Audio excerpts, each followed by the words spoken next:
When life happens, you're left with your inner spirit to make choices. These choices are choices that will man you or choices that will make you. But I tell people that positivity wins at the end of the day, no matter what goes wrong. Nobody is expecting negative vibes, but the truth is when it happens, embrace positivity. And that is the story of my guest today, one who I've hunted for a while. But today, he's on Against All Odds, and he's going to take us down memory lane. Chikwado, was he born blind? How has he been able to transform all the negative things around him to become positive? All these are questions that will be answered on this episode of Against All Odds. My name is Doshima Pius Ekeravi, and we will be back shortly. Don't go away. Don't go away.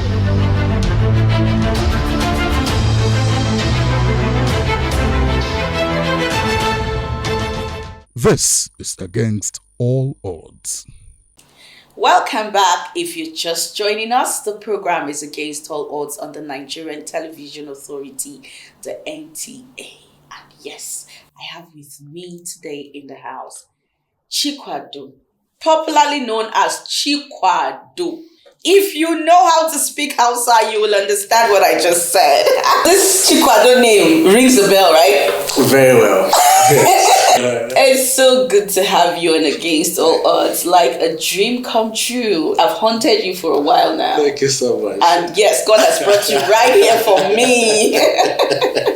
I'm glad to. Oh, yes. I'm glad to meet you. Tell us, we'll begin from the very beginning. How did this journey start?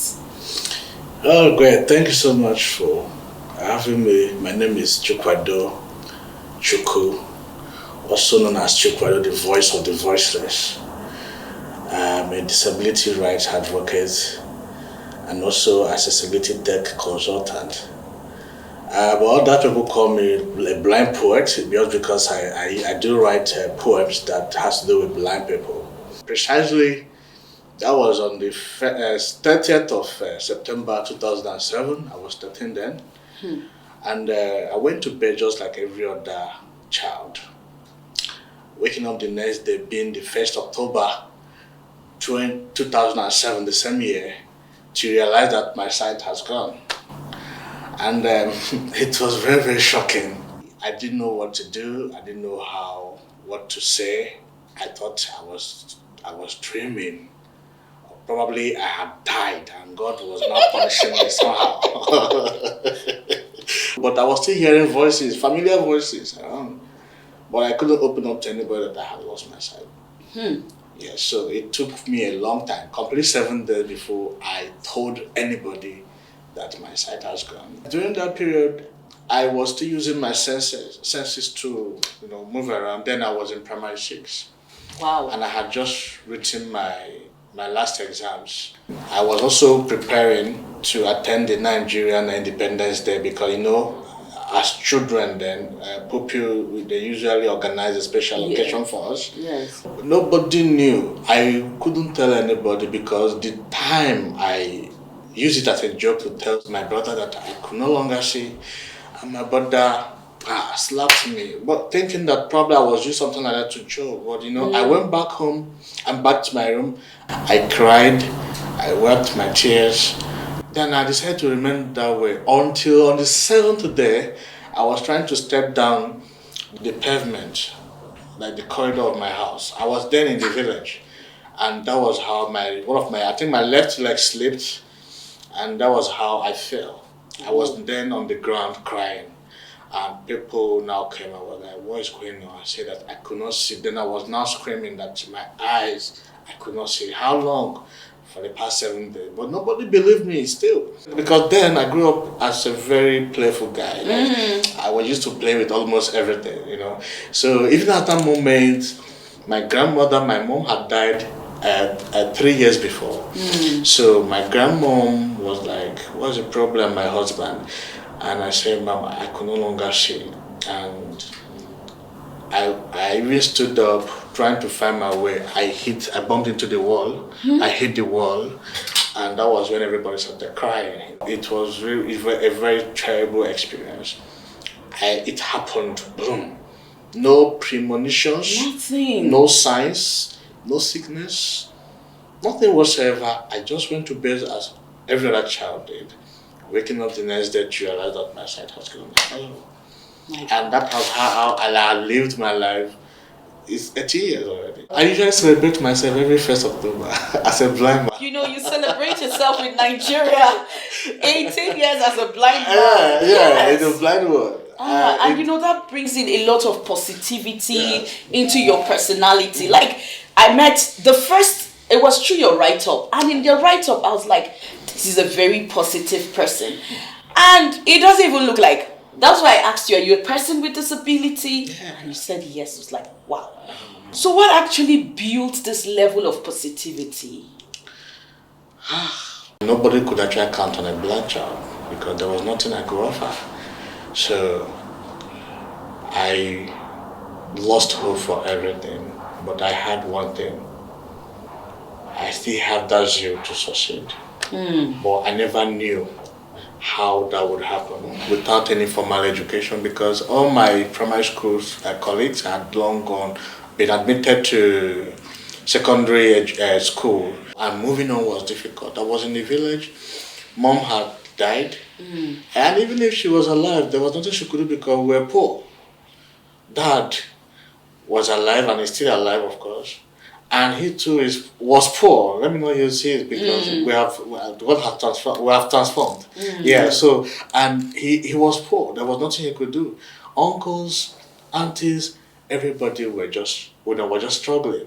So moving on was difficult. Then I had always wanted to go to school because when I lost my sight, I have always dreamed seeing myself playing in a school uniform.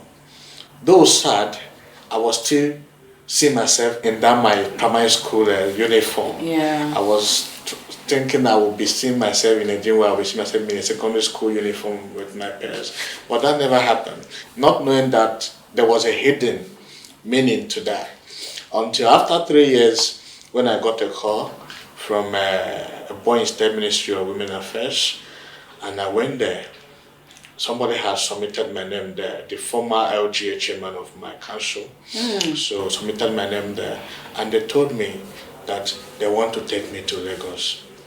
I said, what are you taking me to Lagos to do? They said, we want to send you to school to go and learn handwork. I said, handwork? I want to go to school. My heart started beating. I said, God, hope this will end well. Okay, fine. I went to Lagos. They took me to a school called Nigerian Fancraft Center for the Blind. Then formally situated at Ikeja Air Force Base.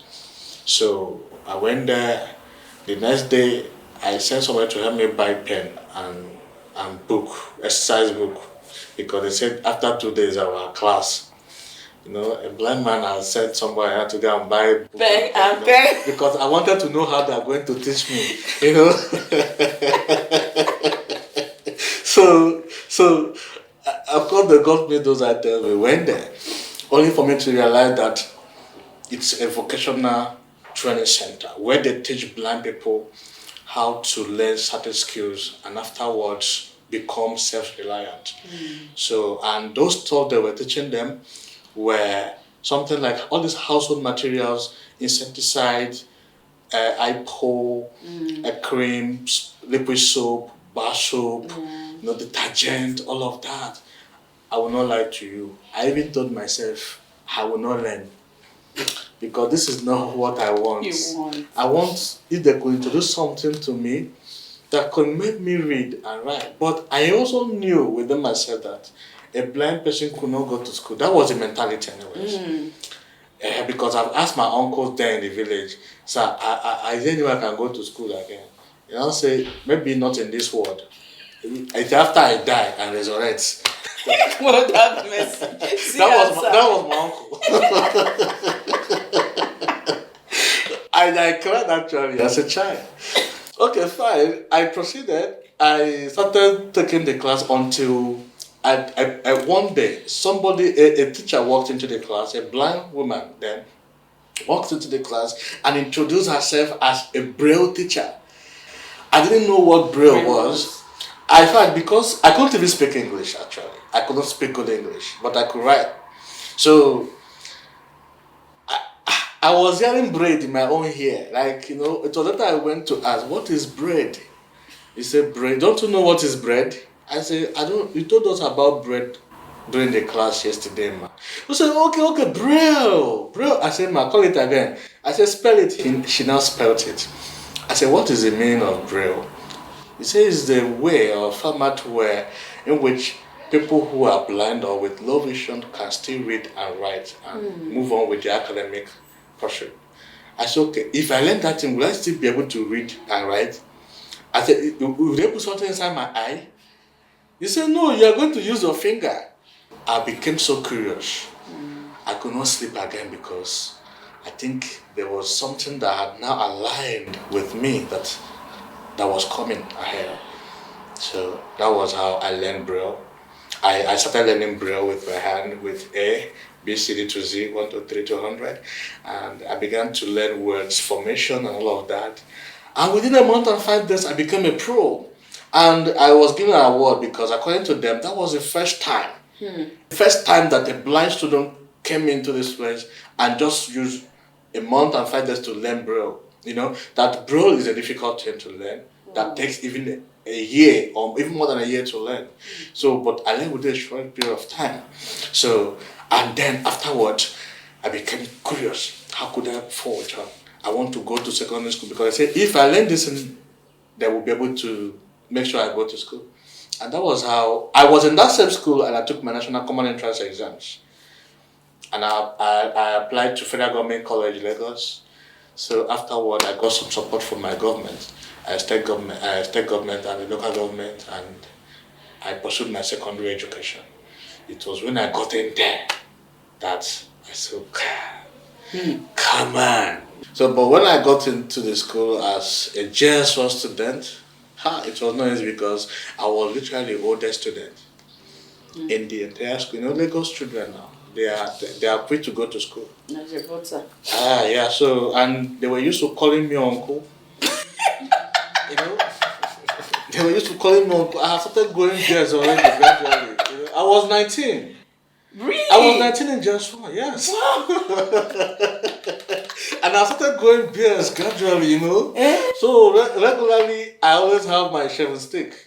Every time I just scrape, far,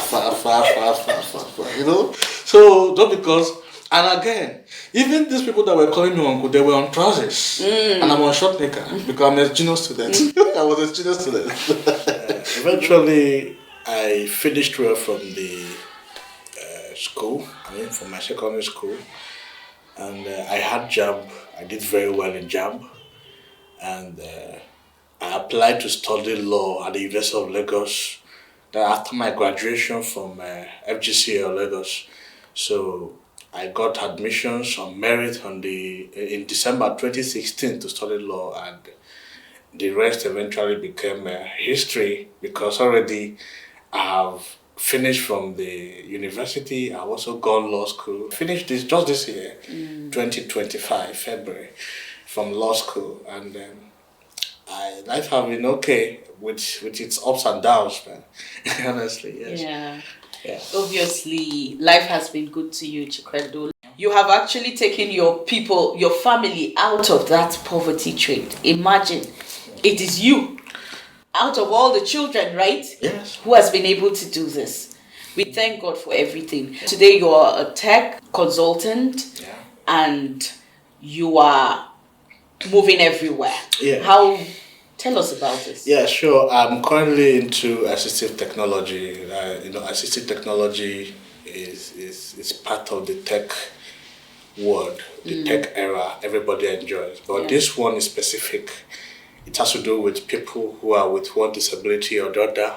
Like somebody who is blind, like me, will be able to interact on the same degree with others on social media. Like me, I'm on WhatsApp, I'm on Facebook, I'm on Instagram, on X, and I am present anywhere. All the social media, and that was only possible because of assistive technology.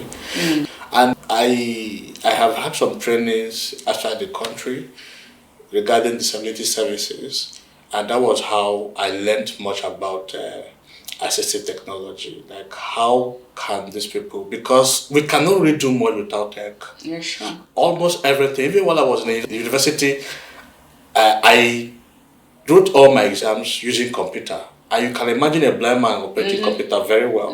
That was because the tech companies are now building or producing inclusive devices that anybody, regardless of ability, can use.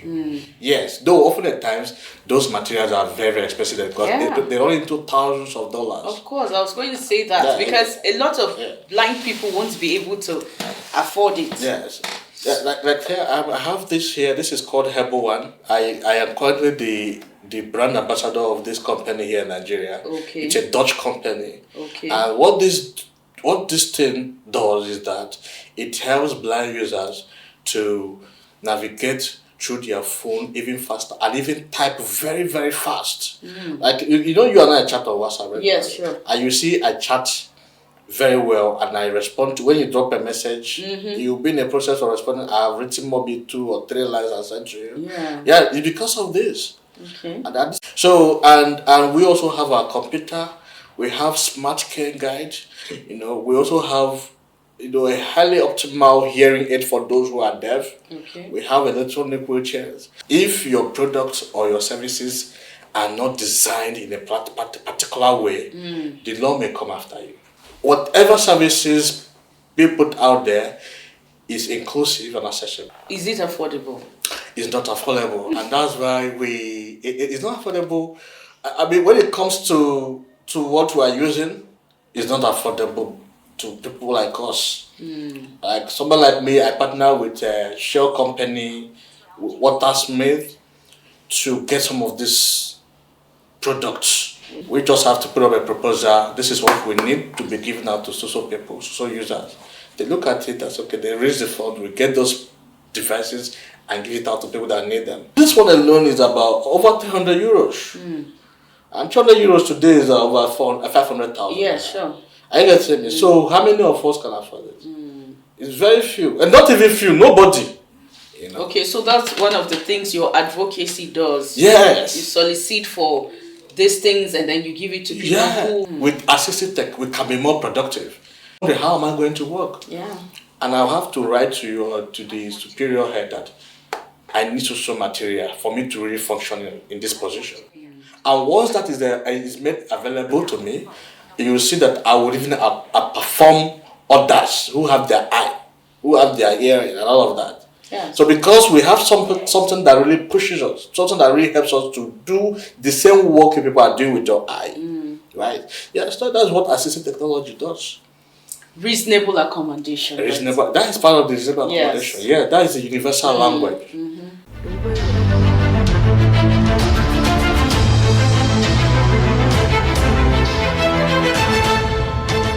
Now, I want you to tell us about your poem, The Long Night, right? What inspired The Long Night? I think that was in May of 2020. Very soon now, I'm going to be celebrating myself as a blind man again. And I think 2020, I was already, I think maybe 14 years in the blind world or thereabout. So I was very, very emotional because that morning I woke up, everywhere was dark. I felt bad within myself. I have always been a strong person, but we are human with emotions. Oh, yes. So I woke up, I turned on my computer and I began to write. I first titled it The Long Night. And that was how the inspiration came. I began to write. I was just nagging. Well, everybody who read that poem were calling me to see maybe I was trying to commit suicide. Because this poem where they write, so we not understand. Because it has become a long night. Because I literally see darkness, even when I'm under the sun. Unfortunately, I don't do a spoken words. Okay. Actually, that is one of the areas I flopped up. Yeah. So And you'd have done well. I have reached quite a lot of friends that have to do with blind people. I get to me. But when I say it, I write them, though it's for fun, but at the same time, I'm trying to have a great memory. Because if by any parameter I can get my sight tomorrow, I'll say, oh, this is what I wrote when I was blind, All that I needed, I have gotten. All I need right now is long life and good health, so that I'll keep pushing. Because if you say, you want me to see, those who are saying, how much do I have in the account? So what I'm pursuing right now is how to create an equal, accessible society for all. So people will say, Chukwado, I want you to see my face. I'll say, what is on your face? I was going to ask, because I saw you playing with your son. Yeah. I was going to ask you, have you ever wished you could see, is that a wish? Even if it's for 1 minute, or you can see them in the hand of your spirit. I had always wanted to see him privately, just for a short period of time, because I don't want distraction. Yes. Sight is a distraction. I will not lie to you. Let me tell you, I have lost myself 17 years and still counting, because it will still continue. I still count, yes. And imagine I start saying today, what do you think will happen? I will be useless. Because all those things I had long seen. Even now want to see. I want to see all of everyone. them. I want to see all of them. Even my ex, I will start calling them to come back. Because I want to see them. Tell us about your relationship. I just love smiling. And I joke a lot. Every moment counts for me. You hardly see me at one moment, except if I'm mourning a loved one. Beside that, you don't see those things. So for my relationship, I have never been unfortunate. I have not. Yes, all I have experienced in my lifetime as a person with disability is a systemic discrimination. Not as to say, hey, you are blind. I'm not your mate. I'm not your level. No. The only discrimination I have experienced is only the one that is rooted in the system itself. When you go to a public school, the school is not accessible. Yeah, sure. The structures there are not accessible. You are in a class, the lecturers they don't give accessible academic materials. Those ones are systemic discrimination, and it can only be taken away through advocacy. But when it comes to relationship, as a person, one time, one woman looked at me and said, "Are you a playboy?" I said, "Why did you ask?" "Because you are blind, I wanted you to be humble." I said, "I am humble, but that thing you were expecting me to do, to wear pity on my face, because I define love, I don't go do it." My mom will say, "Are you in or not?" It's simple. Are you doing or you're not doing? Yeah. So the woman was like, "Oh, this boy, you have steez." I said, "What is steez?" That was the first time I heard the word steez. I have a very wonderful woman, So we are there. If it's the will of Chukwu, I would. We will get married. So what has been your lowest moment? Because no matter how you're very jovial, you're very open, you're so alive and all that, but everybody has this low moment. Oh God! It was when I needed medical attention and there was no money. I must be sincere with you. There was no money. People were expecting the day I would die, so they would just bury me. You understand? I used to be very, very dirty. When you say somebody is dirty, I used to be very, very dirty. And I used to live on one foot. Of course, I was in the village. And at times, I wouldn't even say much. My grandmother is a very loving woman. But you can always give what you have. You cannot kill yourself in the process of saving another life. I get to me. So, but if it's about blindness, frankly speaking, before I used to miss seeing around the environment. The first time I got into the aircraft, I felt bad because I couldn't see the aircraft. I could see people around. And even today, I'll be flying from Abuja here to Lagos. I don't still know how aircraft is because I never had the opportunity to go to the airport when I was seen as a child. Those my lowest moments were actually my strength, because they were the thing that really pushed me, that inspired me to go to where I am. If I never had such moments, I'm not sure if you and I will be here today. Yeah. I'm not sure. Say something to someone who is, or even worse than your situation. Actually, I will have to take it to the government itself. They make their products, their services accessible. Honestly, me or other persons who are blind will not be talking about war situations. Because what we need is empowerment, and we lack such within our government system. Nobody really cares about the blind or the deaf or those who are with physical disabilities. We can stay here, we can talk forever, but one thing I know is that you are an extreme positive person, and that has really helped you drive and your vibe. And I just wish that everybody can be like this, because it goes a long way, to make the world a better place. Happy people go extra mile to ensure that they put happiness on the faces of people. And Chikwado has been able to do this in his own way, and he is still doing it. It's still going to count. As he said, it will continue forever. What choices have you made in life? And what decisions are you making? Are you still telling yourself, are you hopeful that tomorrow it's going to be different from today? It's better you begin now to realize that this is it. And so you face it headlong and make the best out of every situation you find yourself in life.